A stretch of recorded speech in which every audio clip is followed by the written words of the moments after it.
Voilà, vous venez là donc de suivre ces reportages qui a été réalisé par Skola Lumengu, Beni Lupeta et Junior Mulumba, les caméramens les plus bruns, hein, caméramens à Pembe. Voilà, ils nous ont réalisé ces reportages sur les préparatifs de cette journée du mois de la femme, de la journée internationale de la femme. Ouais. Il y a cette confusion et les gens ont quand même entendu les interviewés ont parlé. C'est partout comme ça se discute dans nos quartiers, ça se discute dans nos maisons. Nous aimerions que les ministres qui s'occupent des gens, qui s'occupent de tout ça, puissent quand même aussi expliciter très bien et que les gens puissent comprendre. Quand vous dites, nous serons dans l'attitude des day, les gens n'arrivent plus à comprendre, donc il n'y aura pas célébration. D'autres là même a dit, ceux qui vont repérer ça va bilamba noir, ceux qui a ministre noir, donc tout ça, c'est tout un tas de problèmes.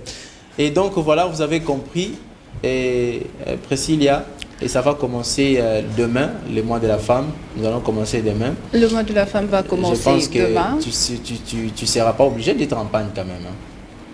Je ne suis pas obligée d'être en panne, mais ce sera quand même une bonne chose qu'on me voie en panne. Quelqu'un m'aurait dit, je crois que je ne sais pas si c'est Olivier qui m'a menti, que l'épargne, ça protège aussi l'environnement. Le pagne protège l'environnement. Ouais, ça peut garder sur dans les histoires. Dans quel sens? Ça peut protéger aussi l'environnement. En parlant de l'écosystème, nous allons parler du civisme de l'écosystème. Voilà. Là, sur ce plateau, nous avons avec nous M.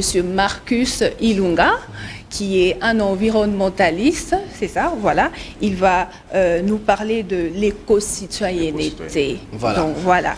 Bonjour, monsieur Marcus. Bonjour, monsieur. Bonjour, madame. Comment vous allez? Bien, merci. Marcus, bien, merci. Et vous? Ça va, ça va. On dirait un Romain. Hein. On dirait Marcus. Un Romain. Moi, j'aime bien le prénom. C'est un très joli prénom. Bah, en fait, c'est mon expression faciale. C'est l'environnement qui m'a façonné. C'est l'environnement qui a fait de moi. L'environnement m'a donné un troisième œil qui est l'œil psychologique. Donc, on va parler de l'éco-citoyenneté.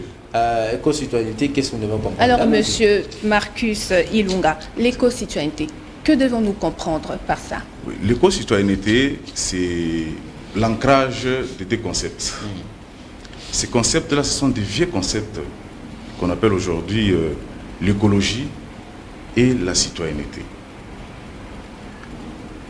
L'ancrage de deux concepts pour essayer au moins de nous ramener à la conférence, à la généalogie même de ces concepts. C'est depuis 1972 à Stockholm d'où on a parlé de l'environnement.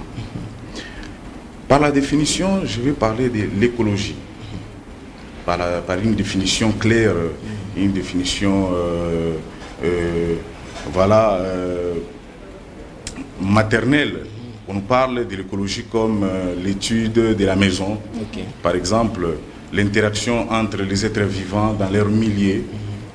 Ça, c'est l'écologie. On nous parle aujourd'hui de la citoyenneté. C'est quoi la citoyenneté?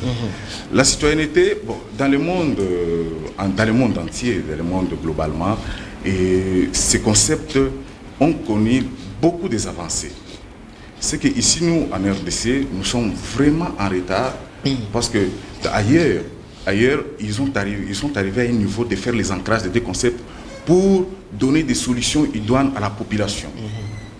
On revient à Stockholm en 1972, on a parlé de l'environnement. Ces conférences ont été données par des discussions critiques sur la création d'un nouveau frais qui est la conscience humaine. Comment devons-nous prendre conscience de notre environnement? L'ancrage de la citoyenneté et l'écologie nous ramène à ce qu'on appelle un nouveau type d'homme dans l'environnement. Comment créer, c'est ça vous faites la finalité de l'éco-citoyenneté. Comment créer un nouveau type d'homme dans l'environnement? Par définition de l'éco-citoyenneté, par définition de l'écologie, ça nous ramène dans ce qu'on appelle l'environnement. L'environnement, au juste, c'est quoi? L'environnement aujourd'hui, c'est la défense d'une civilisation. Et cette civilisation ne doit pas être globale.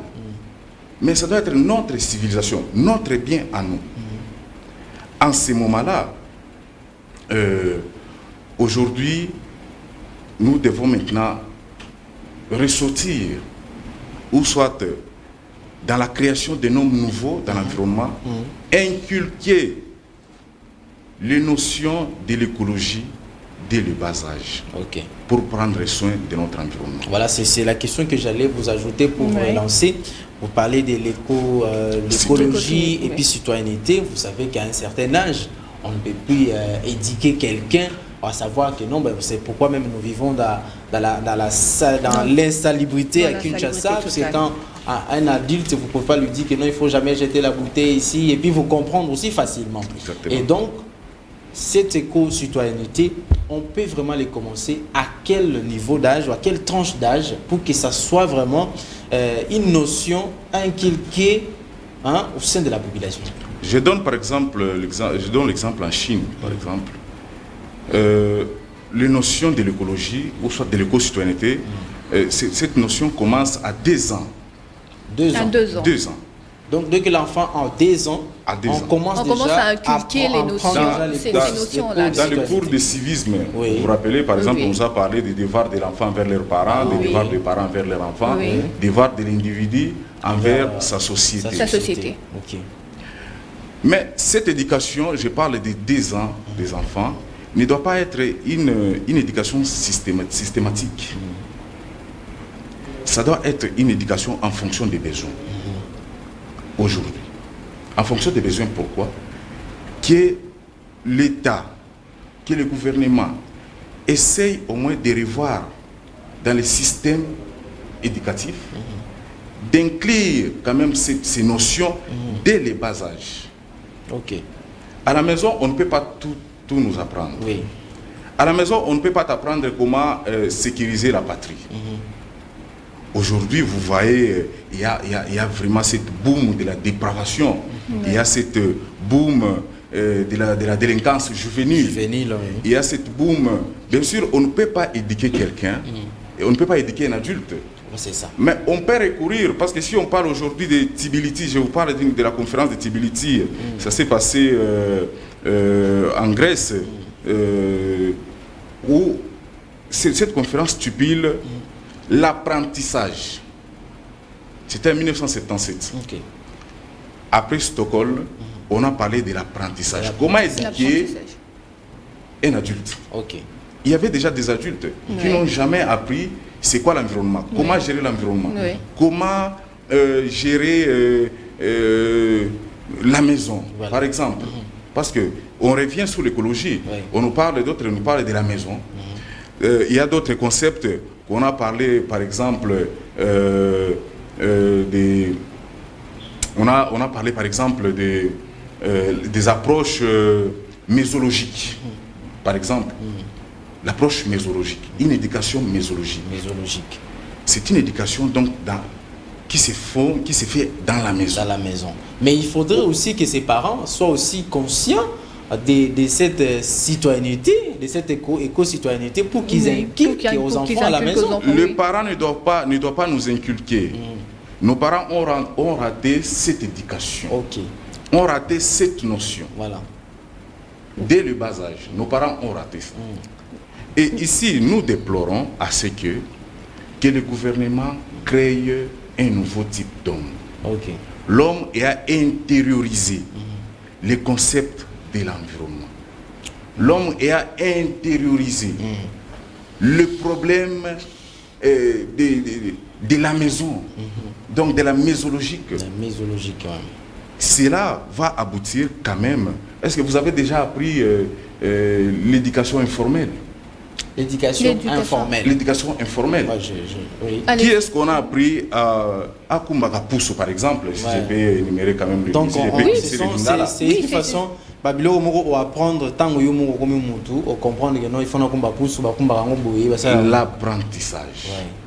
On doit nous apprendre, on doit apprendre à tout le monde comment prendre soin. Je prends par exemple, même dans la Bible, ça existe. Prenons Marc 7. 13, soit Deutéronome 23, verset 13 à 15. où Dieu lui-même parle, donne les instructions à l'homme, comment tu peux gérer ton environnement, comment tu peux cacher l'insalubrité, parce que l'Esprit de Dieu va mouver tout autour de toi. Et s'il trouve ce qu'on appelle l'impureté, l'impureté ne doit pas toujours être aujourd'hui dans nos églises. L'impureté, c'est les démons. L'impureté, c'est s'habiller, quelqu'un qui s'est habillé très mal, on appelle ça c'est de l'impureté. Non, l'impureté, c'est l'insalubrité tout autour de nous. L'insalubrité dans nos maisons. L'insalubrité. Quelqu'un qui se réveille le matin, il va jeter des papiers mouchoirs. Il va se réveiller le matin, il va jeter. Mais aujourd'hui, on revient sur l'éco-citoyenneté. L'éco-citoyenneté, c'est quoi? Bref, je le répète encore. C'est comment créer un nouveau type d'homme dans l'environnement. L'homme qui va respecter l'environnement, l'homme qui va respecter sa patrie, l'homme qui va prendre soin et sécuriser. Donc ici, l'éco-citoyenneté se présente particulièrement à la cité et celle du monde vivant.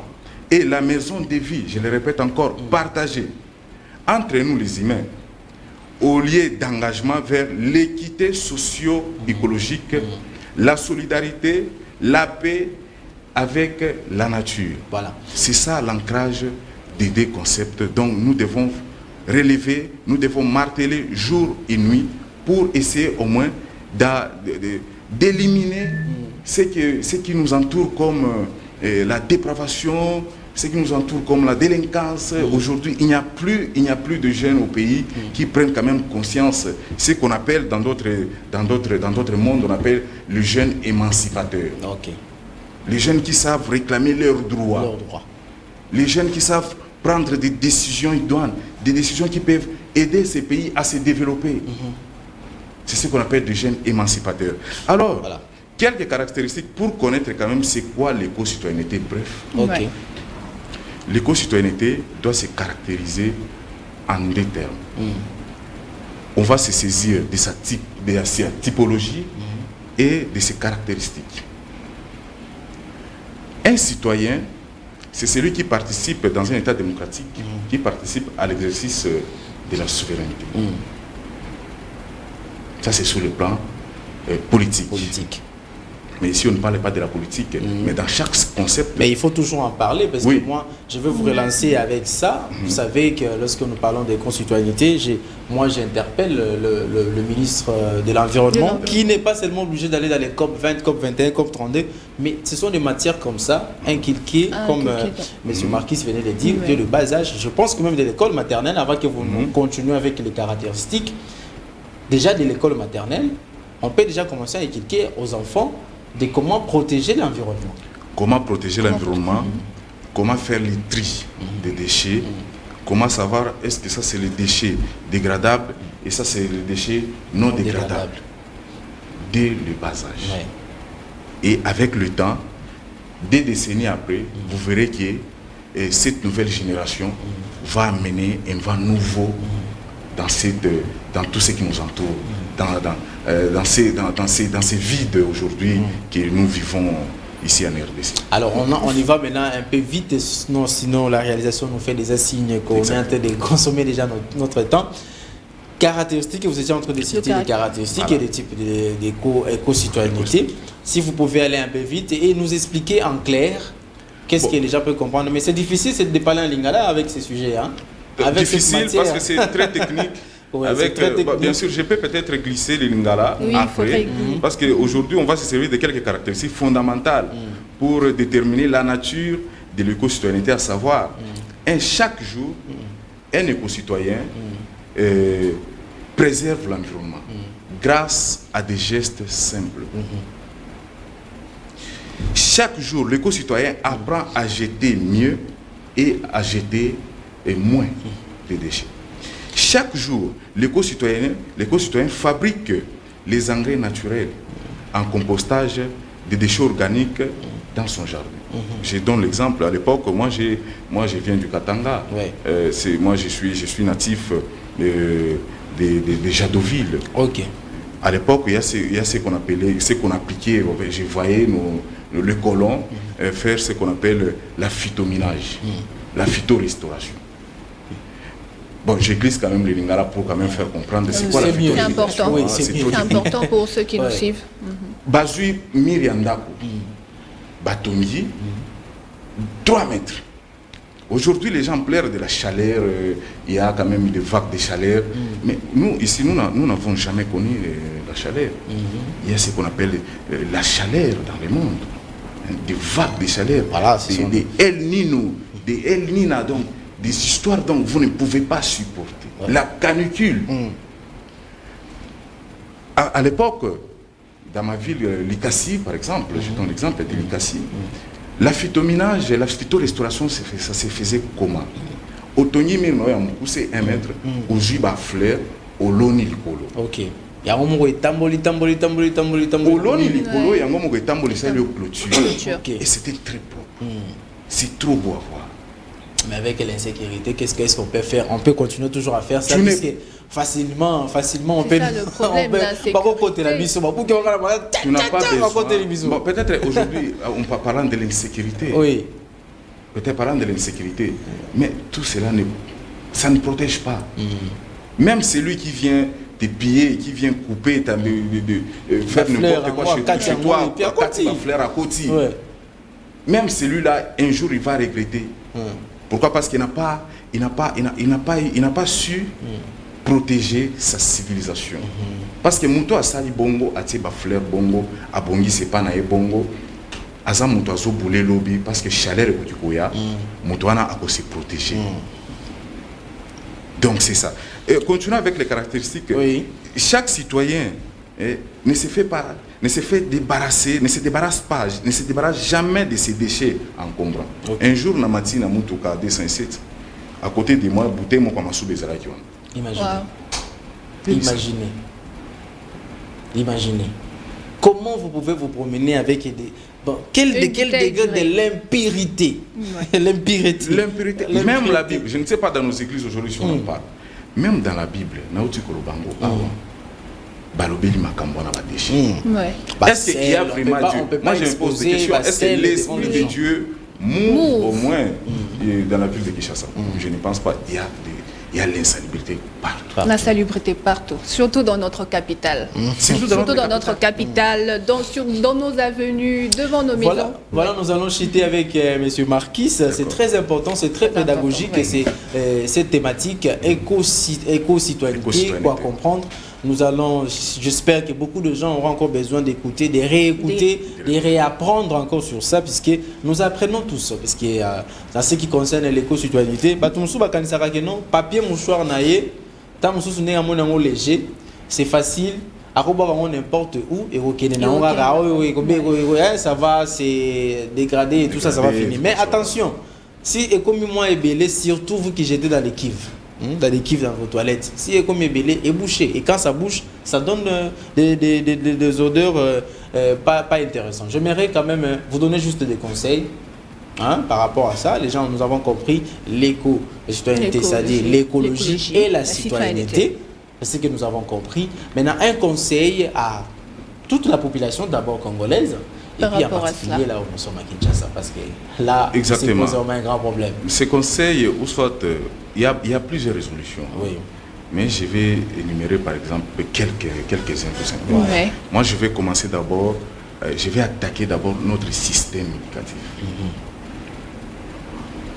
Ici, j'ai parlé de l'éducation des enfants, de scolariser par exemple les enfants de 2 ans. C'est-à-dire que dans le programme de l'éducation nationale, l'État doit quand même inclure cette notion, ou soit créer quelque chose pour les enfants de 2 ans. Il y a des crèches, mais ce n'est pas vraiment... Non, à la crèche, on laisse les bébés, mais quand même un enfant de 2 ans a la conscience, on peut l'apprendre petit, tu peux jeter ici et il jette. Tu peux jeter là-bas et il jette. Tu peux. J'attaque souvent notre système éducatif. Tout ce que nous enseignons, parlant de tout ce dont on nous enseigne ici, doit répondre aux besoins actuels. Pas des choses philosophiques. Pas des choses pour nous troubler. Vous imaginez, par exemple, je donne l'exemple, je n'acquise pas. Je suis en 2e licence, on me donne 33 cours. Pour faire quoi avec? Pour en faire quoi? Vraiment. Pour que je sois troublé, pour que je sois spécialiste dans tel ou tel domaine, ou soit je sois comment. Que cela ne nous rend pas un bon service. Un conseil pour le gouvernement doit chercher à créer un nouveau type d'homme dans l'environnement, un nouveau type d'homme en RDC, qu'on appelle aujourd'hui, moi je peux appeler tant que scientifique, un éco-citoyen. Un éco-citoyen. Voilà. Moi j'ai intériorisé oui. Nous gardons le problème de la civilisation dans un tout qu'on appelle environnement. Voilà. Nous gardons d'abord ces 2 résolutions. Avec ces 2 résolutions, j'espère que nous allons encore faire recours à M. Marcus Ilunga, qui viendra encore prochainement pour nous détailler en long et en large, parce que c'est tout un cours, ça. C'est tout un cours. Éco-citoyenneté, c'est tout un cours qu'il faut apprendre, qu'il faut inculquer dans la mentalité de tout un citoyen. De tout un citoyen. Hein? Imaginez une dame belle comme ça et tout ça, mais elle va prendre sa bouteille de jus et puis jeter ça dans la rue. Non, elle a perdu la notion. Donc, enfin, elle a raté une éducation quelque part. Voilà. Merci beaucoup, M. Marcus. Merci, M. Marcus. On rappelle, M. Marcus, c'est un environnementaliste. Alors, nos téléspectateurs nous ont suivis. Ils ont entendu ce que M. Marcus a dit. Il a dit il faut que, comment dire, dans l'éco-citoyenneté doit être inculquée dès le bas âge. Voilà. Mais pas seulement ça, mais aussi l'État doit essayer de créer un nouveau type d'homme, comment dire, pour l'environnement. Voilà. Merci beaucoup pour ces synthèses, Priscilla. Oui, parce que vous comprenez déjà que c'est un cours qu'il faut apprendre. Oui, c'est un cours qu'il faut apprendre. Merci Marcus d'être passé. Alors nous allons prendre une transition, c'est mieux que vous nous balancez notre spot, parce que nous allons rappeler à tous ceux-là qui nous suivent sur YouTube, vous pouvez tout simplement partager le lien. Vous qui nous suivez peut-être à la télévision, si vous avez raté quelque chose, allez sur YouTube, tapez juste PaySteve HD et vous serez là et vous allez voir tout ce que nous sommes en train de dire ici, c'est déjà là-dedans. Donc on prend une transition et nous allons nous retrouver après, bien évidemment, avec un autre invité.